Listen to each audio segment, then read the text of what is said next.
Hello दोस्तों, कैसे हैं आप सब। दोस्तों, लास्ट क्लास में हमने टॉपिक स्टार्ट किया था security analysis and portfolio management.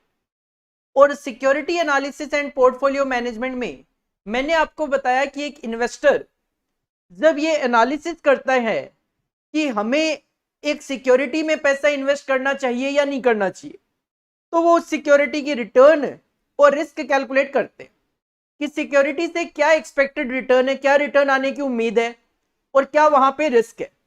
Accordingly एक इन्वेस्टर डिसाइड करते हैं कि वो जो रिटर्न और रिस्क चाहते हैं उसके अकॉर्डिंगली उन्हें वहां पे पैसा इन्वेस्ट करना चाहिए या फिर नहीं करना चाहिए। पोर्टफोलियो का मतलब होता है ग्रुप ऑफ सिक्योरिटीज, कि जब मैं अपना सारा का सारा पैसा एक ही सिक्योरिटी में इन्वेस्ट ना करके अलग अलग सिक्योरिटी में इन्वेस्ट करके अपना एक पोर्टफोलियो बना लेता हूं, एक ग्रुप ऑफ सिक्योरिटी बना लेता हूं, उसको बोला जाता है पोर्टफोलियो। तो पोर्टफोलियो को मैनेज कैसे किया जाए वो भी हमें यहाँ पे देखना है। तो पोर्टफोलियो को मैनेज सिंपल सा इस तरीके से करना होता है कि रिटर्न हमें मैक्सिमम मिल जाए और रिस्क हमारी कम से कम हो।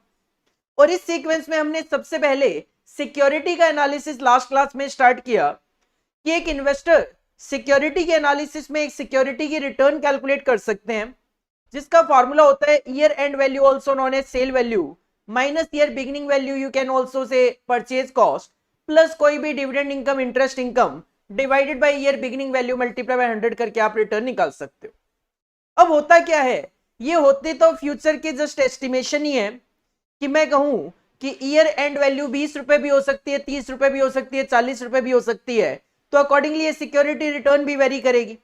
तो कई बार हमें सिक्योरिटी की रिटर्न अलग अलग गिवन होती है विद देयर प्रोबेबिलिटीज। तो उस सिचुएशन में हम एक्सपेक्टेड रिटर्न या एवरेज रिटर्न कैलकुलेट कर सकते हैं, जिसको आर बार से इंडिकेट किया जाता है। इसके लिए हम स्टेटमेंट बना लेते हैं। सबसे पहले रिटर्न लिखते हैं, उसकी प्रोबेबिलिटी और आर इंटू पी का जब सम अप करते हैं तो that is known as average return, also known as expected return. उसके बाद एक इन्वेस्टर जब सिक्योरिटी रिस्क जानना चाहते हैं तो सिक्योरिटी की रिस्क को यहाँ पे स्टैंडर्ड डेविएशन से इंडिकेट किया जाता है। स्टैंडर्ड डेविएशन का सिंपल फॉर्मूला होता है under root of variance. Standard deviation का सिंपल सा फॉर्मूला होता है अंडर रूट ऑफ वेरियंस। तो सर वेरियंस कैसे कैलकुलेट करें, तो इसके लिए हम यहाँ पे स्टेटमेंट ऑफ वेरियंस बनाते हैं, जिसमें सबसे पहले कॉलम में रिटर्न लिख लो, then probability, then R into P करके सम अप करेंगे तो एक्सपेक्टेड रिटर्न आ जाएगी। और वेरियंस के लिए R minus bar R square into probability करके जब इस कॉलम का सम करेंगे तो आपको वेरियंस ऑफ सिक्योरिटी मिल जाता है। मैंने आपको इस पे भी क्वेश्चन करवा दिए थे, वेरियंस का अंडर रूट करके रिस्क भी कैलकुलेट करवा दिया था। 5 क्वेश्चन हमने कर लिए थे, मतलब सिक्योरिटी की रिटर्न और सिक्योरिटी की रिस्क कैलकुलेट करना लास्ट क्लास में हमने सीख लिया था। इसके बाद जो नेक्स्ट टॉपिक आता है वो आता है जब हमारे पास कई सिक्योरिटीज गिवन हो। अगर हमारे पास कई सिक्योरिटीज का रिटर्न और रिस्क गिवन है और हमें उसमें से कुछ सिक्योरिटी सिलेक्ट करनी हो, तो कैसे सिलेक्ट करें। इस सिचुएशन को बोला जाता है when we have to select a number of securities out of given securities.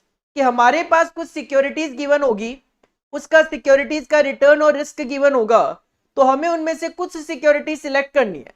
वो कुछ सिक्योरिटी कैसे सिलेक्ट करें, तो when we have to select when we have to select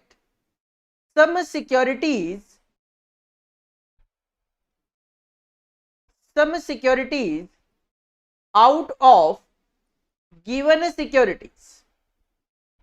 of course दो या दो से ज्यादा सिक्योरिटीज का आपके पास डेटा गिवन होगा, हमें उसमें से कुछ सिक्योरिटी सिलेक्ट करनी है। सिचुएशन क्या है, when we have to select some securities out of given securities. तो सर इसके लिए क्या करना है, ध्यान देना। आपको रिस्क गिवन होगी, कुछ सिक्योरिटीज की रिस्क गिवन होगी और कुछ सिक्योरिटीज की आपको रिटर्न गिवन होगी। आपके पास कुछ सिक्योरिटीज का रिस्क और रिटर्न गिवन होगा। मान लो एक सिक्योरिटी है, पहली सिक्योरिटी, जिसका आपके पास रिस्क गिवन है से एग्जांपल 5% और रिटर्न गिवन है से एग्जांपल 8%। रिस्क भी परसेंटेज में और रिटर्न भी परसेंटेज में। सर एक सिक्योरिटी गिवन है, रिस्क है 5%, रिटर्न है 8%, और उसके बाद से एग्जांपल दूसरी सिक्योरिटी है से एग्जांपल रिस्क है 6% और रिटर्न है से एग्जांपल 9%। दो सिक्योरिटी लिए मैंने एक बार। तो इसके कुछ रूल्स हैं जो कि हमें फॉलो करने पड़ते हैं when we have to select some security out of given securities के। मान लो ये दो सिक्योरिटीज है, रूल्स क्या है इसके सिलेक्शन के, पॉइंट्स कुछ ध्यान में रखने पड़ेंगे आपको। सबसे पहला पॉइंट आपने क्या करना है, जो पहली सिक्योरिटी होगी, सबसे पहले तो पहली सिक्योरिटी छोड़ो, आपके पास जितनी भी सिक्योरिटीज गिवन होगी, सबसे पहले आपको क्या करना है, उन सिक्योरिटीज को रिस्क के इंक्रीजिंग ऑर्डर में रखना है। जैसे मैंने यहाँ पे दो सिक्योरिटी ली है, आप देख सकते हो मैंने रिस्क के इंक्रीजिंग ऑर्डर में इन सिक्योरिटीज को रखा है। तो सर सबसे पहले तो आपको क्या करना है, all the securities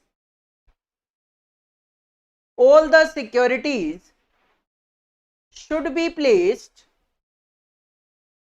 all the securities should be placed in increasing order of risk,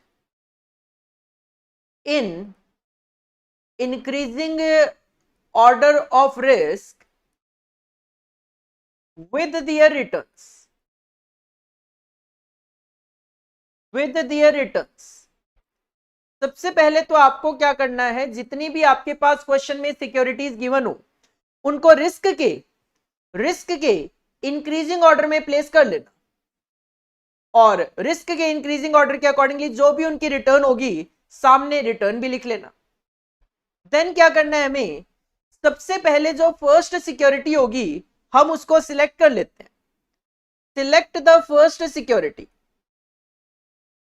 सबसे पहले हम क्या करते हैं, हम पहली सिक्योरिटी को सिलेक्ट कर लेंगे, मतलब मैं इस सिक्योरिटी को सिलेक्ट कर लूंगा। अब इसको सिलेक्ट करने के बाद मैं देखूंगा कि नेक्स्ट सिक्योरिटी का क्या सीन है। नेक्स्ट सिक्योरिटी का सीन ये हो सकता है, आप देख सकते हो रिस्क बढ़ रहा है लेकिन साथ में रिटर्न भी तो बढ़ रहा है। अगर रिस्क तो बढ़ेगा ही, देखो क्योंकि हमने सारी की सारी सिक्योरिटीज को रिस्क के इंक्रीजिंग ऑर्डर में रखा है, तो रिस्क तो बढ़ता हुआ ही दिखाई देगा। लेकिन अगर रिस्क के साथ साथ रिटर्न भी आपको बढ़ता हुआ दिखाई दे रहा है तो आपको दूसरी सिक्योरिटी को भी सिलेक्ट कर लेना है। तो थर्ड पॉइंट में आपको ध्यान क्या रखना है, पिक द नेक्स्ट सिक्योरिटी, या फिर कंपेयर द नेक्स्ट सिक्योरिटी किसके साथ, विद प्रीवियसली सिलेक्टेड सिक्योरिटी। जो आपने प्रीवियस सिलेक्टिव करी है सिक्योरिटी ये वाली, इसके साथ आपने नेक्स्ट सिक्योरिटी को कंपेयर करना है। Compare the next security with previously selected security if risk and return, if risk and return both are in increasing, if risk and return both are in increasing order, then next security should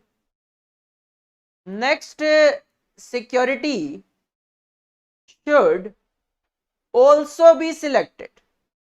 तो आपको अगली security भी select कर लेनी, previous के साथ compare करेंगे, अगर रिस्क और रिटर्न दोनों बढ़ रहा है तो आपको नेक्स्ट सिक्योरिटी भी सिलेक्ट कर लेनी।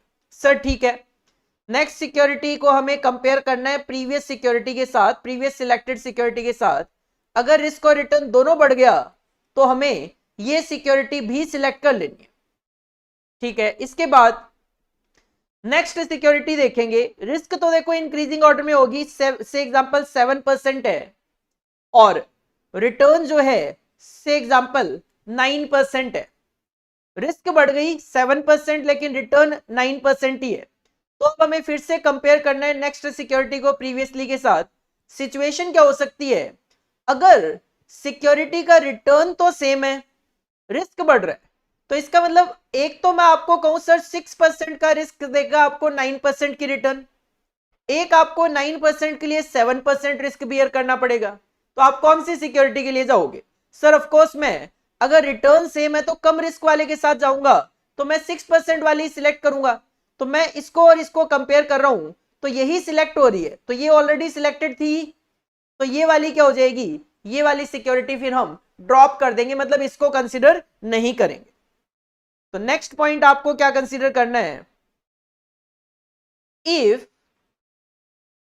अब मैं बार बार ये नहीं लिख रहा कि compare the next security with previously selected security, क्योंकि आपने करना ही क्या है, नेक्स्ट सिक्योरिटी को प्रीवियसली सिलेक्टेड के साथ कंपैरिजन करते रहना है। If risk increased, if risk increased but return is same or decrease, हो सकता है रिस्क बढ़ जाए रिटर्न कम हो जाए। इफ रिस्क इंक्रीज, अगर रिस्क बढ़ जाता है रिटर्न या तो सेम रहे या फिर डिक्रीज हो जाए, then this security should not be selected, this security should not be selected. तो फिर आपने इस सिक्योरिटी को सिलेक्ट नहीं करना, तो इसके क्रॉस लगा दो, पिछली तो सिलेक्टेड थी ही। इसके बाद और क्या सिचुएशन हो सकती है, सर मान लो नेक्स्ट सिक्योरिटी है जिसका रिस्क है 8%, जिसका रिस्क है 8%, जिसका रिस्क है 8%, और रिटर्न जो है वो है से एग्जांपल एक बार रिस्क को 8 नहीं 7 ही लेता हूं। मान लो नेक्स्ट सिक्योरिटी है जिसका रिस्क है 7%, लेकिन रिटर्न है 10%, क्योंकि 7 के साथ 7 ये ऊपर भी लिखी जा सकती थी, ये नीचे भी लिखी जा सकती थी। मान लो मैंने सीक्वेंस में कुछ ऐसे लिख दिया, मान लो रिस्क है 7% और रिटर्न है 10%, तो हम क्या करेंगे, इस सिक्योरिटी के डेटा को प्रीवियसली सिलेक्टेड सिक्योरिटी के साथ कंपेयर करेंगे। तो आप देखोगे सर रिटर्न रिस्क जो है वो बढ़ रही है, रिटर्न भी बढ़ रही है, तो ये सिक्योरिटी तो आप क्या कर लोगे, सिलेक्ट कर लोगे, क्योंकि इसमें तो आपका थर्ड जो पॉइंट है वो अप्लाई हो गया कि सर रिस्क और रिटर्न दोनों बढ़ रहे हैं, तो उस सिचुएशन में आप इसको भी सिलेक्ट कर लो। तो हम इस सिक्योरिटी को भी सिलेक्ट कर लेंगे, इस सिक्योरिटी को अभी सिलेक्ट कर लेंगे। अब मान लो नेक्स्ट सिक्योरिटी है जिसका रिटर्न रिस्क फिर से 7% है और रिटर्न जो है वो है आपका 11% का। नेक्स्ट सिचुएशन क्या है, सर रिस्क है 7% का और रिटर्न है 11% का, तो हम इस सिक्योरिटी को प्रीवियसली सिलेक्टेड मतलब इसके साथ कंपेयर करेंगे, तो हम देखेंगे सर रिस्क तो सेम है बट रिटर्न अगली वाली सिक्योरिटी में ज्यादा है। तो अगर ऐसी सिचुएशन आएगी तो आपको क्या करना है, ये 11% वाली सिक्योरिटी सिलेक्ट करके ये पीछे वाली जो आपने सिलेक्ट करी थी इसको ड्रॉप कर देना है। क्यों, क्योंकि सिंपल सी बात है, मैं कहूं 7% रिस्क में एक सिक्योरिटी तो आपको 10% की रिटर्न देगी, एक सिक्योरिटी 11 की देगी, तो ऑफ कोर्स आप दोनों में से कौन सा सिलेक्ट करोगे, सर 11 के लिए, तो 11 वाली आपको सिलेक्ट करके प्रीवियस वाली ड्रॉप कर देनी है। तो नेक्स्ट पॉइंट क्या है, सर नेक्स्ट जो पॉइंट आपको ध्यान में रखना है वो ये है, if next security risk is same, if next security risk is same, risk तो सेम है, क्योंकि देखो रिस्क कम नहीं हो सकती, क्यों नहीं हो सकती, क्योंकि हमने रिस्क के इंक्रीजिंग ऑर्डर में लिखा है, तो रिस्क या तो बढ़ेगी या सेम रहेगी। If next security risk is same but return increased,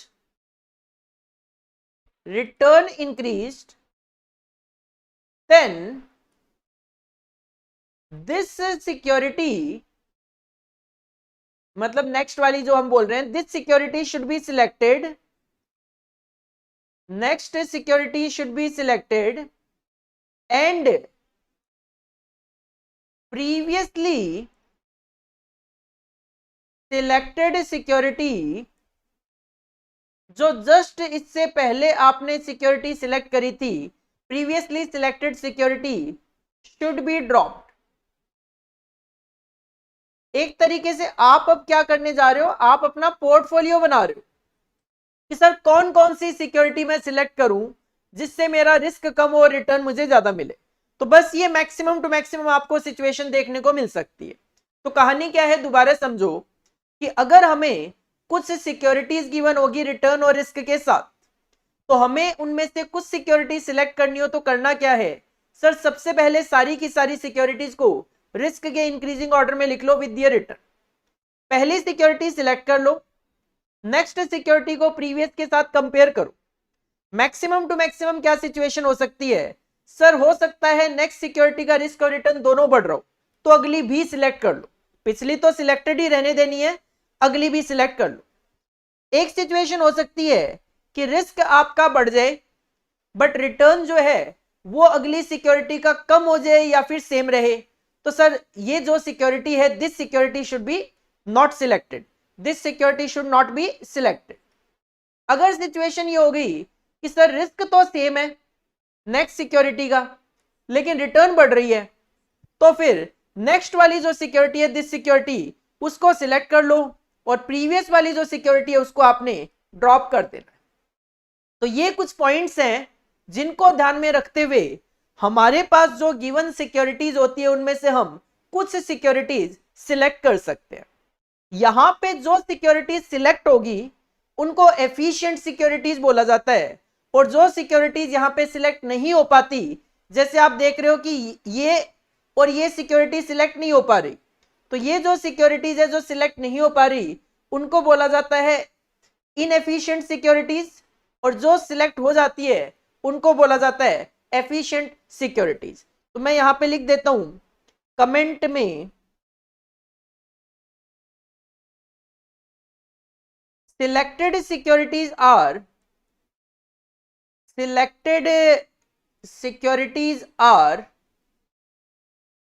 known as selected securities are known as efficient and dropped securities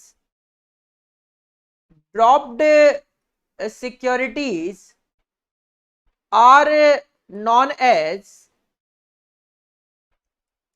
inefficient। तो अगर कभी क्वेश्चन आपसे पूछ ले कि बताओ एफिशिएंट सिक्योरिटीज कौन सी है और इनएफिशिएंट कौन सी है, तो सिंपल सी बात है जो सिलेक्ट हो गई वो एफिशिएंट है, जो ड्रॉप्ड हो गई जो सिलेक्ट नहीं हो पाई वो इनएफिशिएंट कहलाएगी।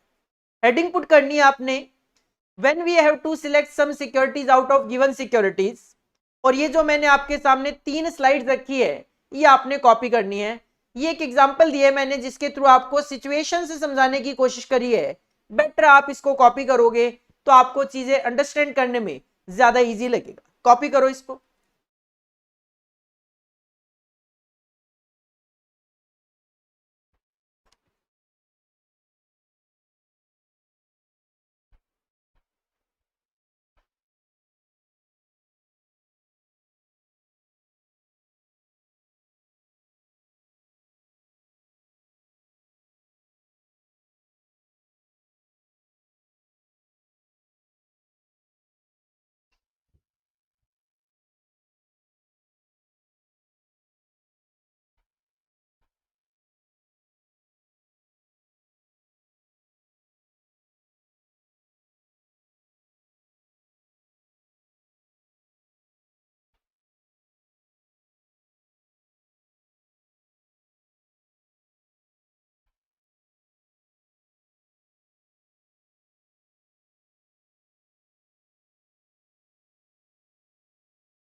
चलो इस पे क्वेश्चन ट्राई करेंगे।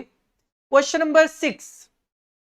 Number 6, following is data regarding 6 securities. हमारे पास 6 सिक्योरिटीज का डेटा गिवन है।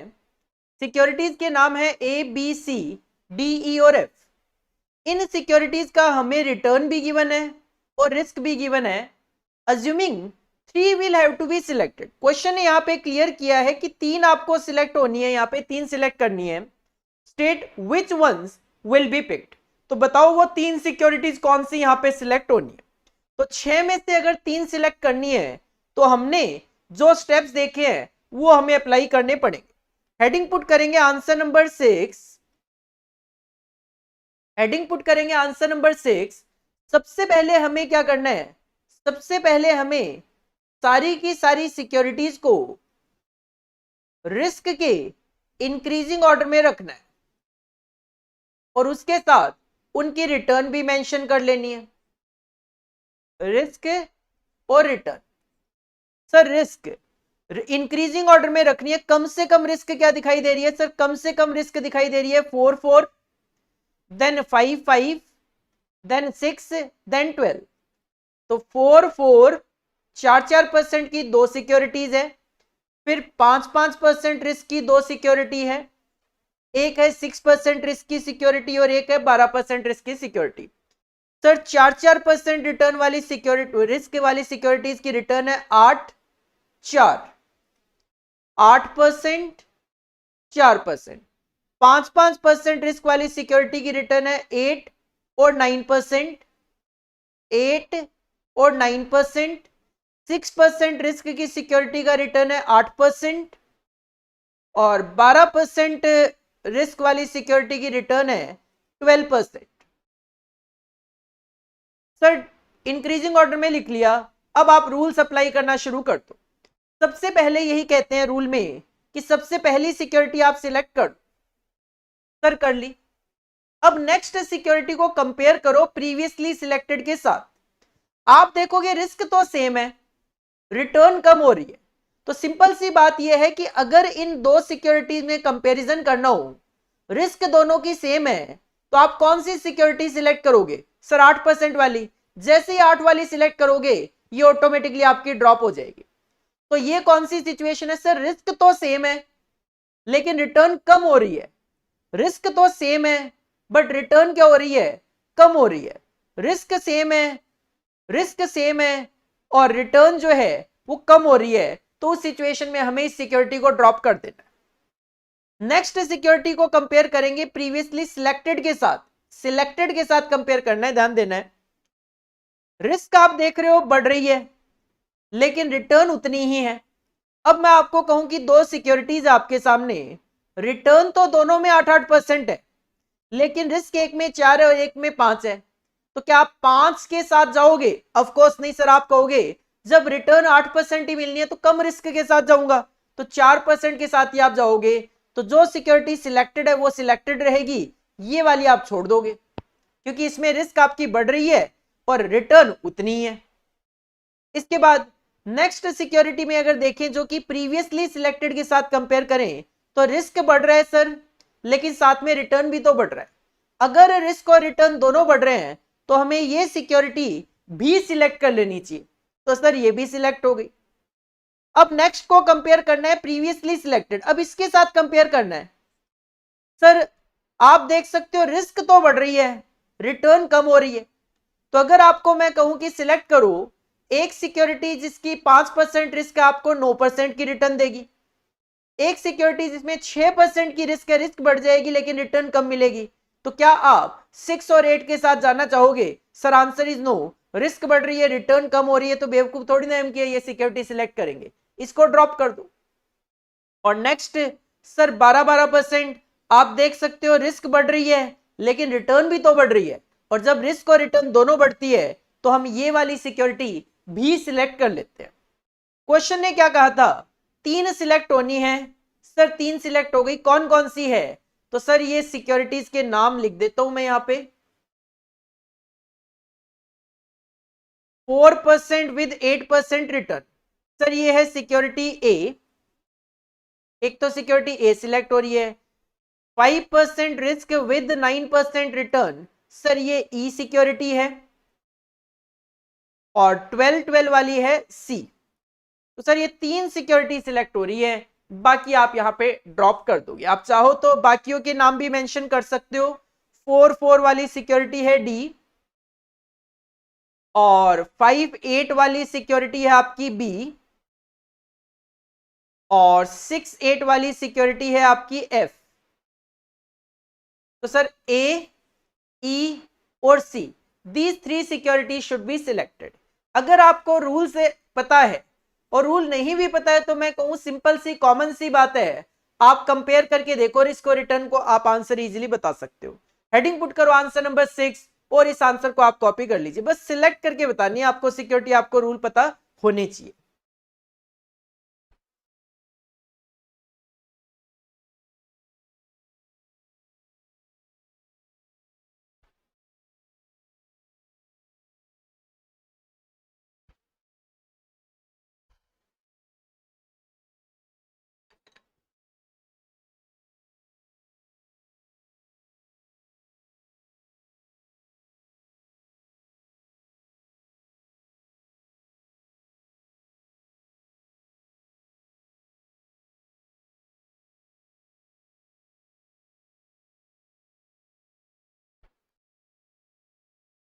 अब कई बार क्या होता है, मान लो आपने ये 3 सिक्योरिटी तो सिलेक्ट कर ली, ए, ई और सी। अब कई बार क्वेश्चन आपसे पूछता है सिलेक्शन के बाद कि बताओ ए, ई और सी जो 3 सिक्योरिटीज आपने सिलेक्ट करी है उनमें से कौन सी बेस्ट है, उनमें से कौन सी सिक्योरिटी बेस्ट है। तो इस सिचुएशन में हमें कैलकुलेट करना पड़ता है risk premium,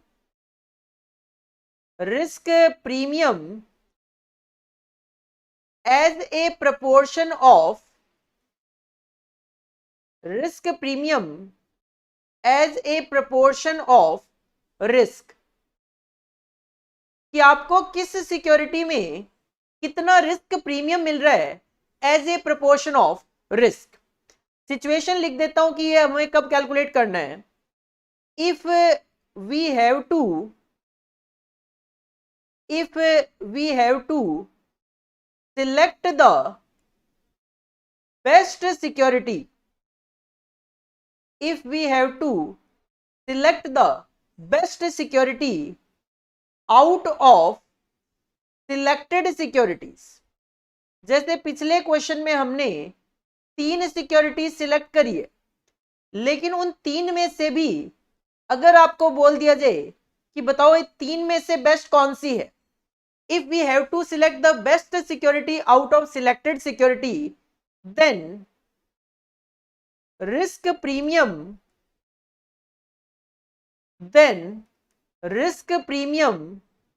as a proportion of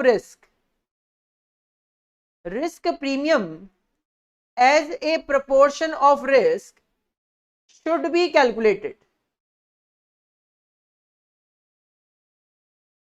only for selected securities।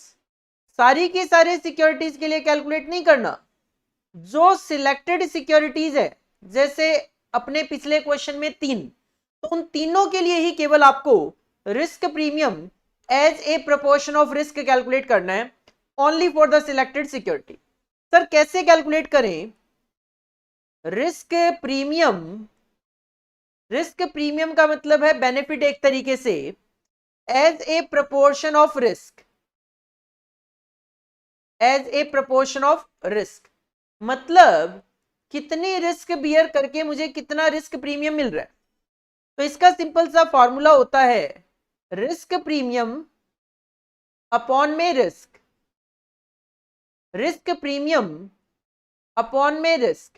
Sir risk premium क्या होता है? तो रिस्क प्रीमियम होता है RM माइनस RF, और रिस्क तो आपका स्टैंडर्ड डेविएशन से इंडिकेट हम करते हैं। RM की बजाय यहां पे RP लिख लो या RS लिख लो।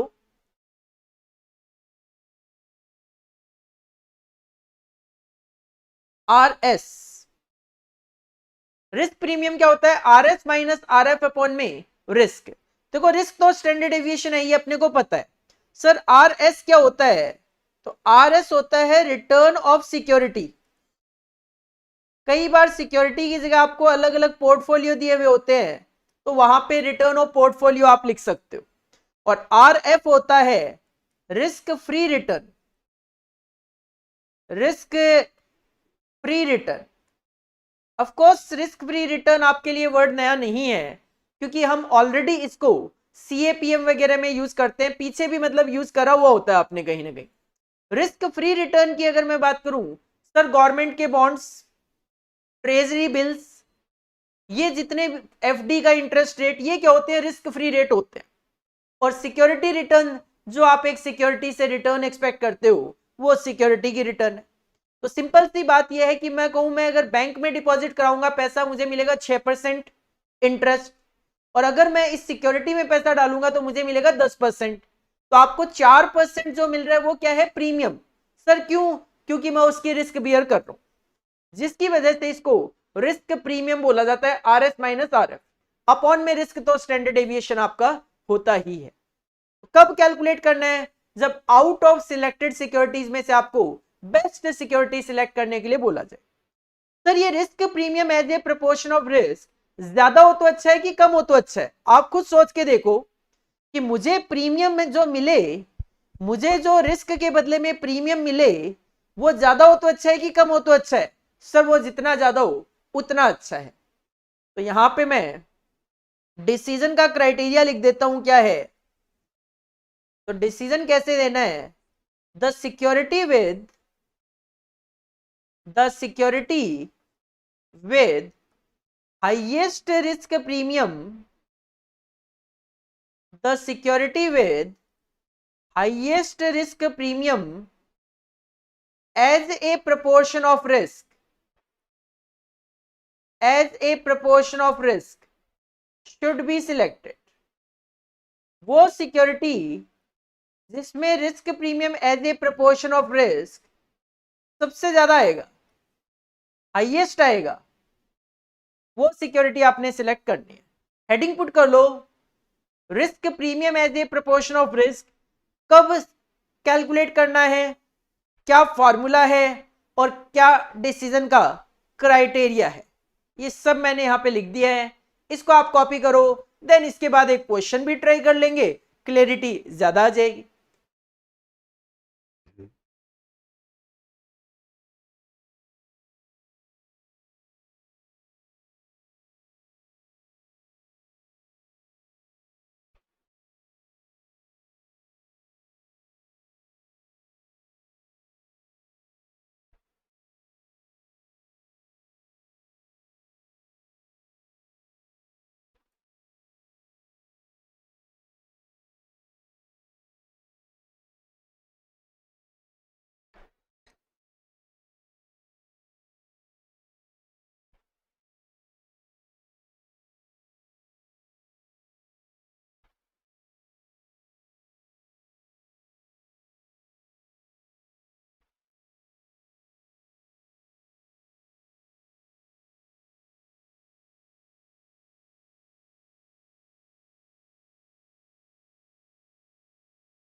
एक क्वेश्चन में इसका एप्लीकेशन करके देखेंगे। क्वेश्चन नंबर 7 देखो। क्वेश्चन नंबर 7 में आप देखोगे आपके पास पोर्टफोलियो गिवन है, पोर्टफोलियो लिख दो, सिक्योरिटी लिख दो, एक ही बात है, डजंट मैटर, बहुत ज्यादा कोई फर्क नहीं पड़ता। इसको मैं ये बोल दूं कि ये ABCDEFGH ये 8 पोर्टफोलियो है या 8 सिक्योरिटीज है। सर सिलेक्शन का तरीका बिल्कुल सेम रहना है, इससे कोई फर्क नहीं पड़ता। एक्सपेक्टेड रिटर्न आपको हर एक सिक्योरिटी की, हर एक पोर्टफोलियो की रिटर्न बता दी, हर एक का स्टैंडर्ड डेविएशन आपको बता दिया। पहले पॉइंट में तो लास्ट क्वेश्चन की तरह कहते हैं 5 of these portfolios are efficient. जैसा कि मैं आपको ऑलरेडी बता चुका हूं, एफिशिएंट पोर्टफोलियो वो कहलाएंगे जो सिलेक्ट होके आएंगे। इसका मतलब इस 8 में से 5 पोर्टफोलियो सिलेक्ट होंगे एंड 3 आर नॉट, 3 ड्रॉप हो जाएंगे। तो सबसे पहले तो क्वेश्चन ये जानना चाहते हैं which are inefficient one. Sir ठीक है, वो तो जब हम अपनी प्रोसीजर फॉलो करते हैं तो उसमें एफिशिएंट और इनएफिशिएंट दोनों ही पता चल जाते हैं, भले ही क्वेश्चन हमसे इनएफिशिएंट पूछे भले ही एफिशिएंट पूछे। तो सबसे पहले तो सेकंड पॉइंट को कंसीडर किए बिना जो हमने लास्ट क्वेश्चन में काम किया है सिलेक्शन ऑफ सिक्योरिटीज का, वो कर लेते हैं। हेडिंग पुट करेंगे आंसर नंबर 7। सर सबसे पहले तो इन सारी की सारी सिक्योरिटीज को आप रिस्क के इंक्रीजिंग ऑर्डर में लिख लो, साथ में हम रिटर्न भी लिख लेंगे और साथ में सिक्योरिटीज के नाम भी लिख लेंगे, साथ में सिक्योरिटीज के नाम भी लिख लेंगे।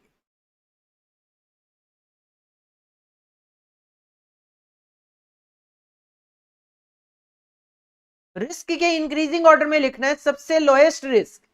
सर लोएस्ट रिस्क है यहाँ पे 21, जिसकी रिटर्न है 12.5 और ये बी सिक्योरिटी है।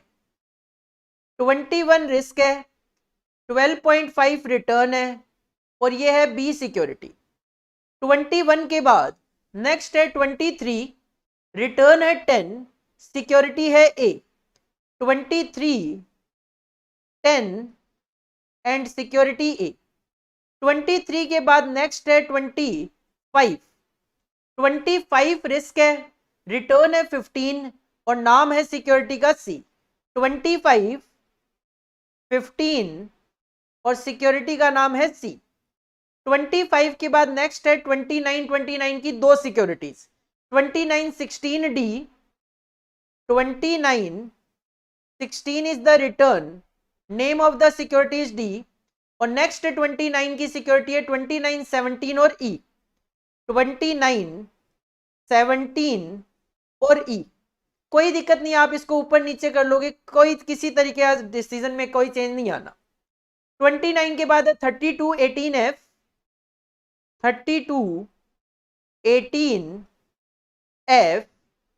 32 के बाद है 35, तो 35, 14 और जी, 35, 14 और जी और लास्ट है 45, 20 और एच।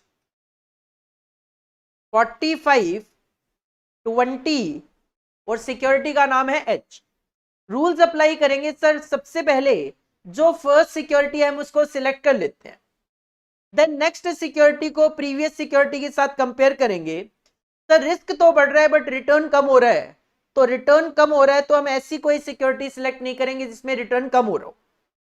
नेक्स्ट को कंपेयर करेंगे, रिस्क बढ़ रहा है रिटर्न भी बढ़ रहा है। सर जब रिस्क और रिटर्न दोनों बढ़ते हैं तो हम नेक्स्ट सिक्योरिटी भी सिलेक्ट कर लेते हैं, कर लिया। नेक्स्ट को अब प्रीवियस के साथ कंपेयर करना है। सर रिस्क बढ़ रहा है 25 से 29, रिटर्न भी बढ़ रहा है 15 से 16, सर ये भी सिलेक्ट कर लेंगे। अब नेक्स्ट को प्रीवियसली सिलेक्टेड के साथ कंपेयर करें तो सर रिस्क सेम है, रिटर्न बढ़ रहा है। अब मैं आपको कहूं दो सिक्योरिटीज इनका रिस्क तो सेम है, रिटर्न ई में ज्यादा है डी में कम है, तो आप कहोगे सर डी छोड़ दो, ई को कंसीडर कर लो। तो डी हो गई ड्रॉप्ड और ई को हमने सिलेक्ट कर लिया, क्योंकि सेम रिस्क के साथ हायर रिटर्न के साथ आप जाना चाहोगे। नेक्स्ट 29 से रिस्क 32 हो रही है, रिटर्न 17 से 18 हो रही है, तो सर रिस्क और रिटर्न दोनों बढ़ रहे हैं, तो ये भी आप सिलेक्ट कर लो।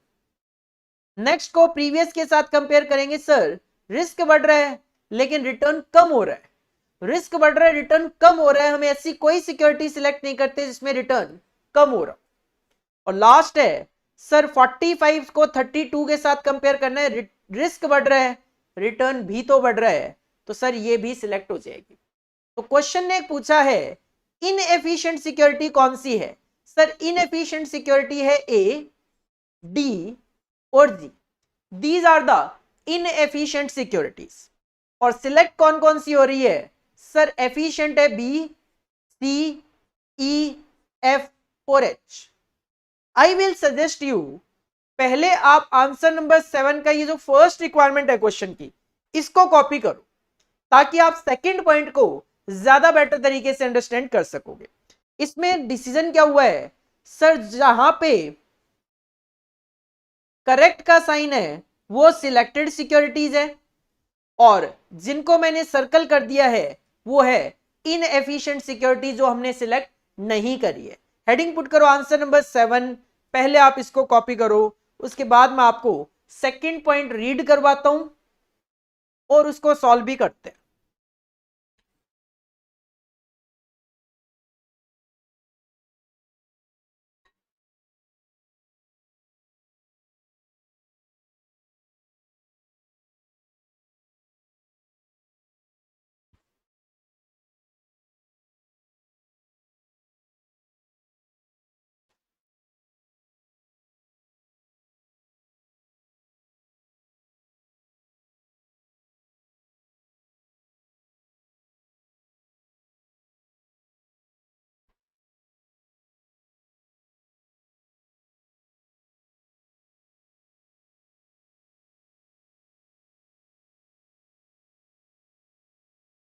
इसके बाद सेकंड पॉइंट देखना, कहते हैं सपोज करो you can also borrow and lend at an interest rate जो कि रिस्क फ्री रेट है 12%। सिंपल सी मैं बात करूं तो क्वेश्चन कहना चाहते हैं रिस्क फ्री रेट अगर 12% आपका, तो विच of the above portfolio is best. तो क्वेश्चन कहता है ऊपर जो पोर्टफोलियो गिवन है उसमें से बेस्ट कौन सा है। अब देखो आप 8 की 8 सिक्योरिटी के लिए कैलकुलेशन करो, कोई मतलब नहीं है, क्योंकि जब आपको पता है कि ये 3 सिक्योरिटी तो सिलेक्ट होनी नहीं है, तो इसके लिए मैं अगर risk premium as a proportion of risk calculate कर भी लूंगा तो टाइम वेस्टेज वाली बात है। तो सर ऐसी सिचुएशन जहां पे हम ऑलरेडी सिक्योरिटी सिलेक्ट कर चुके हैं और हमें बेस्ट बताना है, तो हमें केवल और केवल सिलेक्टेड सिक्योरिटीज के लिए जो कि 5 है, इनके लिए risk premium as a proportion of risk calculate करना है। तो सेकंड पॉइंट में हम कैलकुलेट करने वाले हैं यहां पे risk premium as a proportion of risk, risk premium as a proportion of risk, जिसका फॉर्मूला होता है रिटर्न ऑफ सिक्योरिटी, जिसकी जगह आप चाहो तो रिटर्न ऑफ पोर्टफोलियो भी लिख सकते हो, minus risk free return divided by standard deviation. Sir कौन कौन से पोर्टफोलियो आपके सिलेक्ट हो रहे हैं, बी सी ई एफ और एच, बी सी ई एफ और एच, तो बस इन्हीं के लिए कैलकुलेशन भी होगी, बी सी ई एफ और एच, तो इन्हीं के लिए अपने को risk premium as a proportion of risk निकालना है। सर सबसे पहले तो रिटर्न लेनी है पोर्टफोलियो की, दैट इज सिक्योरिटी की रिटर्न लेनी है 12.5, 15, 17, 18 और 20, 12.5, 15, 12.5, 15, 17, 18 और 20। ये तो सर आपको रिटर्न मिलेगी सिक्योरिटी से। रिस्क फ्री रिटर्न कितना है, as per question second requirement आपको रिस्क फ्री रेट 12% कंसीडर करना है। सर रिस्क फ्री में पैसा इन्वेस्ट करता हूं तो 12% की रिटर्न आती है, अगर सिक्योरिटी बी में इन्वेस्ट करूंगा 12.5, मतलब आधा % मुझे रिस्क प्रीमियम मिलेगा। कितनी रिस्क बियर कर रहे हो आप, सर बी में आपको रिस्क बियर करनी है 21% की, सी में आपको 3% का प्रीमियम मिलेगा, कितनी रिस्क बियर करनी पड़ेगी 25% की, ई में आपको 5% प्रीमियम मिलेगा, कितनी रिस्क बियर करनी पड़ेगी सर 29% की, एफ में आपको 6% का प्रीमियम मिलेगा, कितनी रिस्क के लिए सर 32 की रिस्क के लिए, और एच में आपको 8% का प्रीमियम मिलेगा, कितनी रिस्क के लिए 45 की रिस्क के लिए।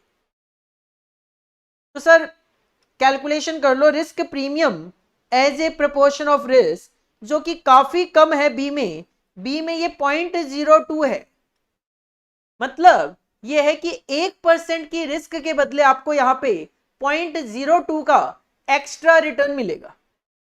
सिमिलरली यहां पे 3/25 तो ये आ जाएगा 0.12।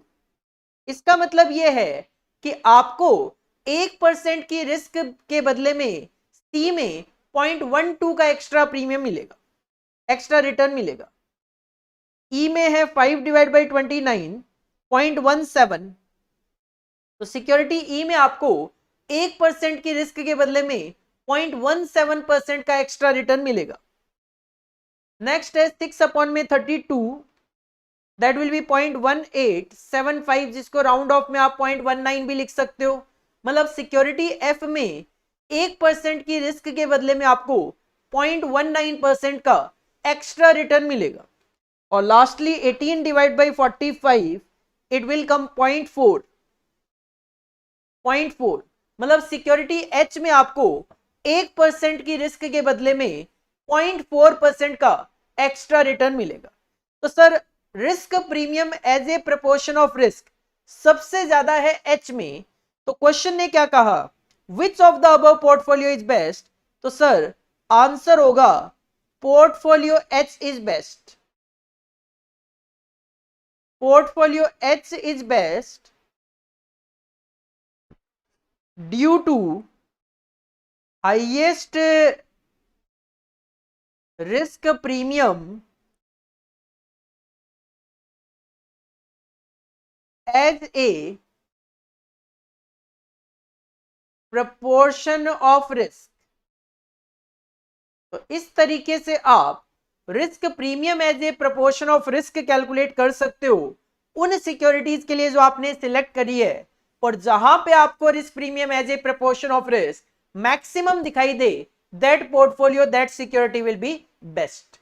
This is the answer of second point of question number 7। इसको आप कॉपी कर लीजिए। काफी अच्छे अच्छे क्वेश्चंस हैं। क्लैरिटी आना जरूरी है। और क्लैरिटी कब आएगी? सर क्लैरिटी तब आएगी जब आप इन्हीं क्वेश्चन को 3-3, 4-4 बार रिवाइज करोगे। 3 से 4 बार जब हम रिवीजन करते हैं किसी भी टॉपिक को, तो वो हमारे कहीं ना कहीं माइंड में, ब्लड में सेट हो जाता है। अकॉर्डिंगली 3 से 4 बार रिवीजन करने के बाद आपके सामने अगर एग्जाम में इस तरीके का क्वेश्चन आ जाए, आपको काफी कम टाइम लगेगा एक्यूरेसी के साथ क्वेश्चन को सॉल्व करने में। तो रैंक होल्डर्स जो होते हैं, नो डाउट उनका दिमाग तो होता ही है, बट ऐसा आप बिल्कुल नहीं कह सकते सर गॉड गिफ्टेड होते हैं। नहीं, मेहनत उन्होंने करी हुई होती है। ऐसा नहीं है कि टीचर ने एक बार बताया होगा और उन्होंने जाके एग्जाम में अप्लाई कर दिया होगा। नहीं, आंसर इज नो। कहीं ना कहीं उन्होंने 3 से 4 रिवीजन जरूर करे होंगे, तभी जाकर कॉन्सेप्ट क्लैरिटी आती है और एग्जाम में क्वेश्चन बहुत इजीली विद एक्यूरेसी के साथ सॉल्व हो पाता है। नेक्स्ट क्वेश्चन पे मूव करेंगे, और नेक्स्ट क्वेश्चन पे मूव करने से पहले एक कॉन्सेप्ट और देखेंगे, that is known as CV का कॉन्सेप्ट। इसको बोला जाता है कोएफिशिएंट ऑफ वेरिएशन। इसको शॉर्ट में सीवी बोला जाता है। सीवी सर ये क्या इंडिकेट करता है? तो CV that is coefficient of variation indicate करता है risk as a proportion of return. It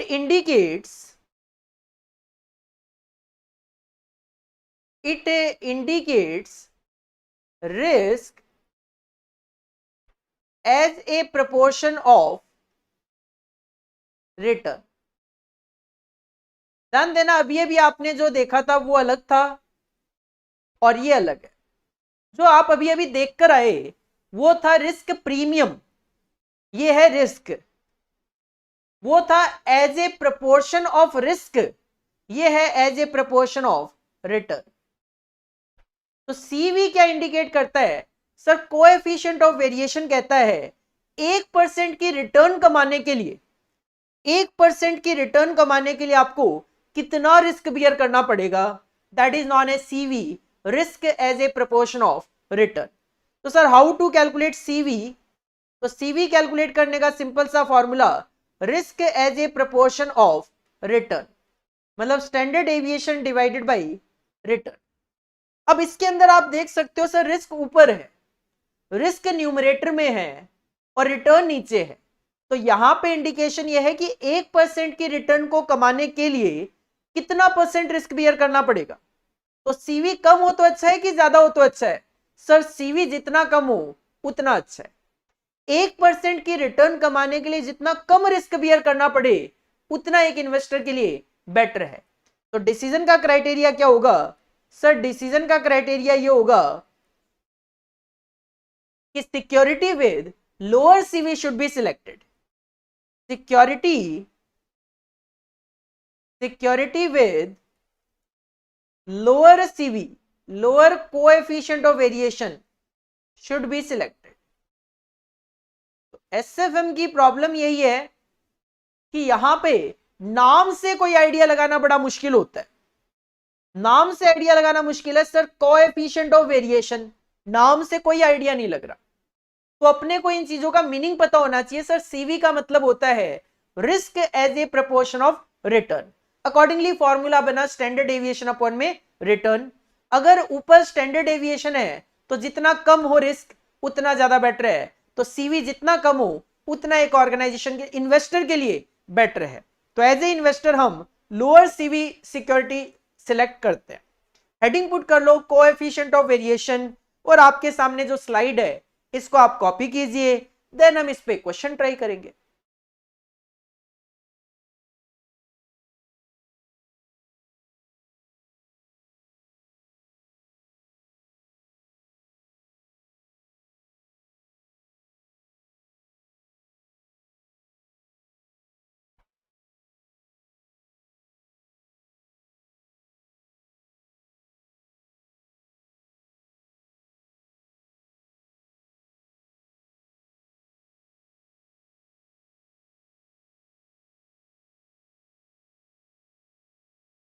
question number 8 देखेंगे, जो कि काफी सिंपल क्वेश्चन है। ये आपके एग्जाम में जून 2015 में आया हुआ क्वेश्चन भी है। एक छोटा सा पॉइंट और क्लियर कर दूं, ये जो रिटर्न है, रिटर्न की जगह हो सकता है आपको एक्सपेक्टेड एनपीवी दे दिया जाए। सिंपल सी अगर मैं बात करूं तो डिनोमिनेटर जो है उसमें बेनिफिट लिखना है। वो बेनिफिट रिटर्न के नाम से हो सकता है, वो बेनिफिट प्रॉफिट के नाम से हो सकता है, वो बेनिफिट एक्सपेक्टेड रिटर्न के नाम से हो सकता है, वो बेनिफिट एक्सपेक्टेड एनपीवी के नाम से हो सकता है। न्यूमरेटर में रिस्क आनी है, डिनोमिनेटर में बेनिफिट आना है, जो कि किसी भी नाम से हो सकता है, जैसा कि क्वेश्चन नंबर 8 में एक्सपेक्टेड एनपीवी के नाम से गिवन है। एक company is considering projects X and Y with the following information. दो प्रोजेक्ट आपके सामने एक्स और वाई। प्रोजेक्ट एक्स का एक्सपेक्टेड एनपीवी है 1,06,000, जिसका स्टैंडर्ड एविएशन 75,000 है, और वाई का एक्सपेक्टेड एनपीवी है 2,40,000, जिसका स्टैंडर्ड एविएशन 1,35,000 है। क्वेश्चन की डिमांड छोटी सी है, which project will you recommend based on coefficient of variation as a measure of risk. आपको सीवी निकालना है और उसके बेसिस पे रिकमेंड करना है कौन सा प्रोजेक्ट हमें सिलेक्ट करना है। तो इस तरीके का क्वेश्चन आप अपने एग्जाम में सेक्शन बी में जो 2-2 नंबर के हमारे एग्जाम में क्वेश्चन आते हैं वहां पे आप एक्सपेक्ट कर सकते हो। सिंपल कहूं 2 नंबर का इस तरीके का क्वेश्चन आप एग्जाम में एक्सपेक्ट कर सकते हो। आंसर नंबर ये 8 है। इसमें क्वेश्चन ने एक बिल्कुल क्लियर बोल दिया है कि आपको सीवी कैलकुलेट करना है। जब बोल ही दिया है तो सीधा सीधा फॉर्मूला लग जाएगा, सर स्टैंडर्ड एविएशन अपॉन में एक्सपेक्टेड एनपीवी। सिक्योरिटी दो है एक्स और वाई, दोनों का स्टैंडर्ड एविएशन है 75,000 और 35,000। 75,000 और 1,35,000, और एक्सपेक्टेड एनपीवी आप जनरेट कर रहे हो। यहाँ पे आप एनपीवी यहाँ पे एक्सपेक्ट कर रहे हो एक्स से 1,06,000 का और वाई से 2,40,000 का। तो सर 75,000 का रिस्क है 1,06,000 के एनपीवी के लिए। तो इसका मतलब ये है कि 1 रुपए का एनपीवी जनरेट करने के लिए हमें 0.71 71 पैसे का 0.71 का रिस्क बियर करना पड़ रहा है। 1 रुपए का एनपीवी कमाने के लिए, 1 रुपए का प्रॉफिट कमाने के लिए 71 पैसे का रिस्क है। जबकि वाई में अगर बात करें तो वाई में 1 रुपए का एनपीवी कमाने के लिए आपको केवल और केवल अराउंड 56 पैसा 56 पैसा की रिस्क बियर करनी पड़ रही है। तो मैं अगर आपके सामने दो ऑप्शन रखूं, आपको कहूं सिक्योरिटी एक्स में 1 रुपया कमाने के लिए 71 पैसे का नुकसान आपको बियर करना पड़ सकता है, और दूसरे में मैं कहूं कि वाई सिक्योरिटी में 1 रुपया कमाने के लिए 56 पैसे का आपको रिस्क बियर करना है। आप कहोगे सर 1 रुपए के बदले में जब रिस्क मुझे कम जहां पे होगी वही तो मैं सिलेक्ट करूंगा। तभी तो हम कहते हैं लोअर सीवी के साथ हमें जाना होता है। तो यहां पे project Y should be selected, project Y should be selected due to lower CV, due to lower coefficient of variation. Heading put कर लो आंसर नंबर 8 और इस सिंपल से आंसर को कॉपी कर लो जो कि आपके एग्जाम में आया हुआ क्वेश्चन है। 2 मार्क्स की वेटेज में आप इस तरीके का क्वेश्चन अपने एग्जाम में एक्सपेक्ट कर सकते हो।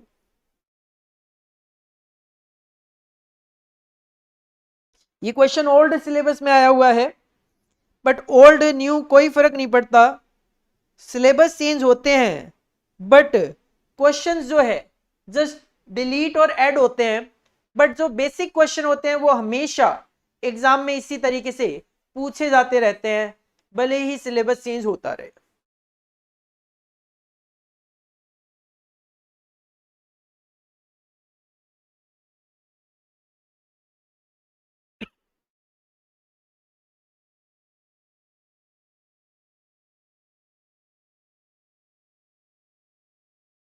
Next question, question number 9, similar pattern पे जो कि क्वेश्चन नंबर 8 था। 2 securities A and B have standard deviation of 10% and 20% each. पिछले क्वेश्चन में स्टैंडर्ड डेविएशन आपको अमाउंट में गिवन थी, क्योंकि इसके साथ एनपीवी गिवन था जो कि अमाउंट में होता है। तो अगर एनपीवी होगा अमाउंट में तो स्टैंडर्ड डेविएशन भी अमाउंट में होगा। अब यहां पे स्टैंडर्ड डेविएशन जो है परसेंटेज में है, तो आपको जो रिटर्न दी जाएगी वो भी परसेंटेज में दी जाएगी। If average return of security A and B is 10% and 30% respectively, तो रिस्क अगर परसेंटेज में है तो रिटर्न भी परसेंटेज में। विच सिक्योरिटी इज बेटर, कहते हैं कौन सी सिक्योरिटी अच्छी है।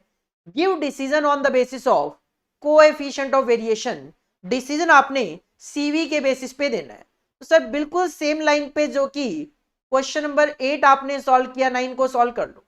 सजेशन मेरा यही है, खुद करके देखो। सिमिलर तरीके का कभी भी क्वेश्चन आपको दिखाई दे हमेशा उसको खुद ट्राई करो, भले ही मैं क्लास में डिस्कस उसको करूं या ना करूं। नहीं करूंगा तो ऑफकोर्स खुद करोगे ही, लेकिन अगर डिस्कस करूं तो भी आपको खुद ट्राई करके देखना चाहिए। सर 2 सिक्योरिटी है ए और बी, रिस्क है 10 और 20, रिस्क है 10 और 20 और रिटर्न है 10 और 30। तो ए में आ गया 1, इसका मतलब है 1% रिटर्न कमाने के लिए 1% का रिस्क बियर करना पड़ेगा। जबकि सिक्योरिटी बी में आपको 1% का रिटर्न कमाने के लिए केवल और केवल 0.7% का रिस्क बियर करना पड़ेगा। और of course lower CV is better, तो आप कहोगे security B is better, security B is better due to lower CV, security B is better due to lower CV. This is the simple answer of question number 9। अगर आपको लगता है आपको copy करने की जरूरत है तो आप कॉपी कर सकते हो, खुद किया है आपने तो बहुत ही अच्छी बात है।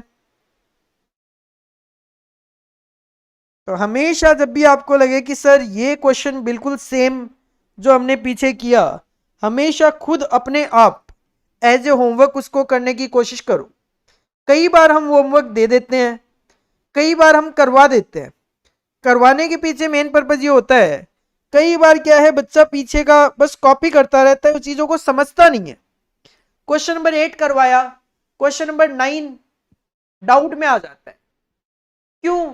क्योंकि सर ने बोल दिया होमवर्क है, तो बस जैसे ही होमवर्क बोला जाए वो डाउट में राइज हो जाता है।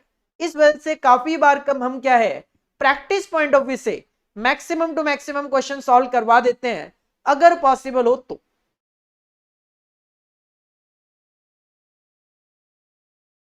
Next and last question of today class, again similar question जो कि क्वेश्चन नंबर 8 और 9 हमने किया, ये भी एग्जाम का ही क्वेश्चन, आपके एग्जाम में 2015 दिसंबर में पूछा गया। Two securities A and B have a standard deviation of 10% and 15% each.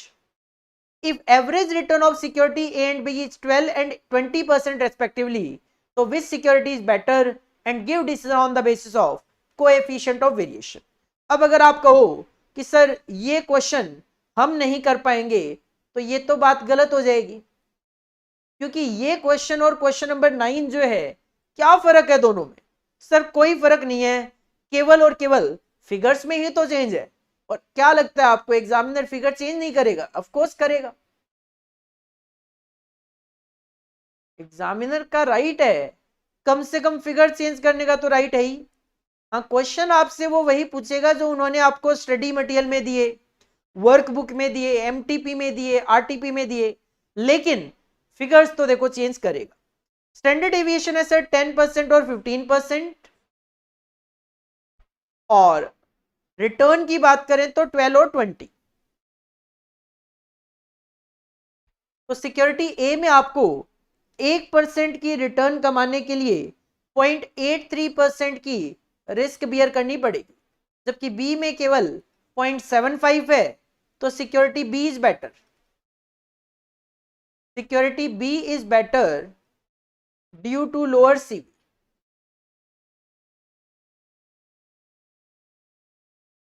इसको आपको लगता है कॉपी करने की जरूरत है, कॉपी कर सकते हैं। This is all about for today class. तो आज की क्लास में मैंने आपको 3 कॉन्सेप्ट बता दिए। सर पहला कॉन्सेप्ट, अगर हमारे पास काफी सारी सिक्योरिटीज गिवन हो विद देयर रिस्क और रिटर्न, और उनमें से हमें कुछ सिक्योरिटी सिलेक्ट करनी हो, तो उसके कुछ रूल्स हैं जो हमने डिस्कस किए, उन रूल्स के अकॉर्डिंगली हमें सिलेक्शन करना है।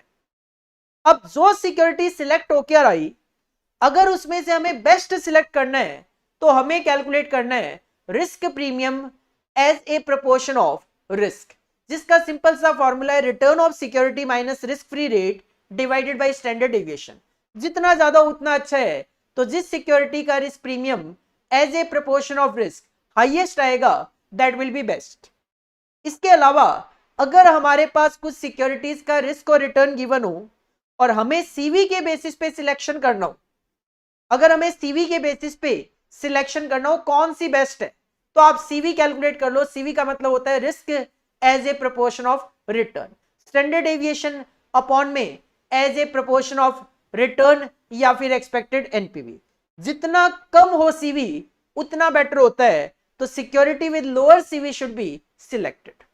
और 5 क्वेश्चन हमने टोटलिटी में कर लिए। क्वेश्चन नंबर 6 और 7, 6 था सिलेक्शन पे, 7 था बेस्ट पे, और 8, 9, 10 आपने सीवी पे देखे। 8 और 10 आपके एग्जाम के क्वेश्चन थे, 9 मैंने आपको प्रैक्टिस पॉइंट ऑफ व्यू से करवा दिया। तो this is all about for today. Next class में आने से पहले आपकी कोशिश होनी चाहिए कि सर मैंने जो 10 क्वेश्चंस आपको करवाए हैं अभी तक, इनका कॉन्सेप्ट विद प्रैक्टिस आप इसको सॉल्व करके लो, क्योंकि आगे चीजें और टफ होने वाली है। Security analysis and portfolio management आपको तब तक इजी लगता रहेगा चैप्टर जब तक कि आप प्रीवियस क्लासेस का रिवाइज करके आते रहोगे। जस्ट एडिशन एडिशन एडिशन है इसके अंदर आगे, और कॉन्सेप्ट बहुत सारे कॉन्सेप्ट है। इवन आप खुद देखो 10 क्वेश्चन के अंदर मैंने आपको कितने कॉन्सेप्ट करवा दिए। सिक्योरिटी की रिटर्न कैलकुलेट करना, सर एवरेज रिटर्न कैलकुलेट करना, वेरिएंस कैलकुलेट करना, रिस्क कैलकुलेट करना, सिलेक्शन, बेस्ट, सीवी। मतलब 10 क्वेश्चन के पीछे मैंने आपको 7 कॉन्सेप्ट करवा दिए।